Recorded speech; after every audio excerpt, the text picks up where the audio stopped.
Hello les amis, aujourd'hui je vais vous dévoiler les 3 choses qui vont vous favoriser les allergies respiratoires. Donc si vous voulez avoir plein de symptômes et vous étouffer avec de l'asthme, eh bien mettez de ces choses-là à fond dans votre vie et vous verrez, vous ne tarderez pas à vous étouffer. C'est de l'humour mais il suffit d'inverser et puis voilà, le conseil peut être bon. Alors, c'est parti. Pour commencer, on va parler du tabagisme. Eh bien, qu'il soit actif ou passif, évidemment, il abîme la muqueuse bronchique. Donc, ça va favoriser notamment tout ce qui est asthme, les laryngites et puis même les infections bronchiques tout court.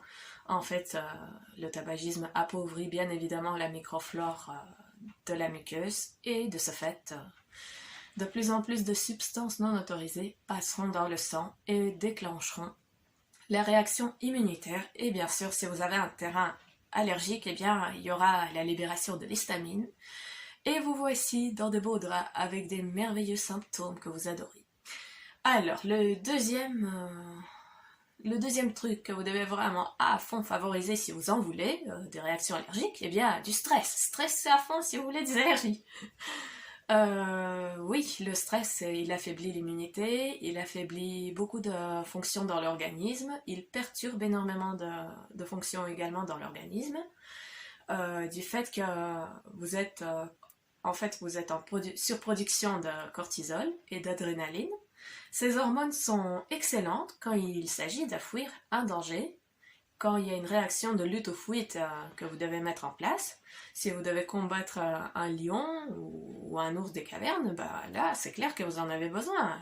Faut soit avoir de la rapidité pour s'enfuir, soit livrer un combat sans merci. Mais dans notre société moderne, il n'y a pas autant de sources de stress que pour les hommes des cavernes par exemple.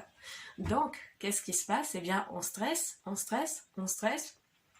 On stresse parce que on ne sait pas quoi dire au patron parce qu'il y a eu un problème. On stresse parce qu'on n'aura pas assez d'argent pour acheter des cadeaux à tout le monde pour Noël. On stresse parce que on s'est fait une nouvelle coupe de cheveux et on ne sait pas qu'est-ce que les copains vont penser. On stresse pour un oui, pour un non. Et au final, on se rend malade. Donc voilà, faire quelques exercices respiratoires. Simplement des inspirations profondes avec rétention de souffle. Et puis une expiration jusqu'au vidage complet des poumons. Refaites ça 5 fois, 7 fois, une dizaine de fois même. Et vous verrez qu'une partie du stress, vous allez la souffler dehors. Donc voilà, ça c'est pour ceux qui ne veulent pas des symptômes. Bien sûr, ceux qui veulent des symptômes, ne faites surtout pas d'exercice respiratoire.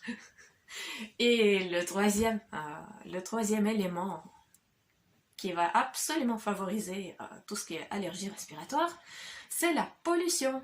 Alors, de l'air pollué des villes, la proximité des usines, des grands axes autoroutiers, des aéroports, tout ça, c'est bien sûr excellent pour favoriser les allergies respiratoires.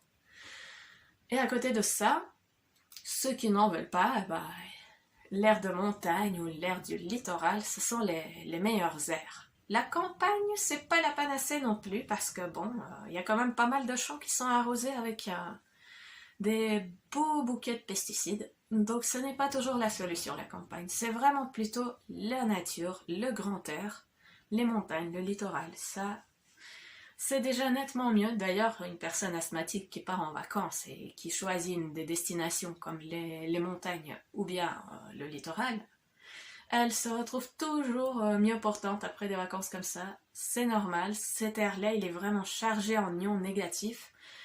Donc ceux qui nous font du bien, qui ont une action antioxydante, donc rajeunissante et régénérante pour l'organisme, et bien voilà, fouillez la pollution. Bien sûr, ça c'est pour la muqueuse respiratoire, mais tout ce qui est pollution alimentaire, ça c'est un choc pour la microflore intestinale, donc tout ce qui est additifs alimentaires, des pesticides, des fongicides, tout ça évidemment va favoriser également la porosité, mais d'une autre muqueuse, voilà.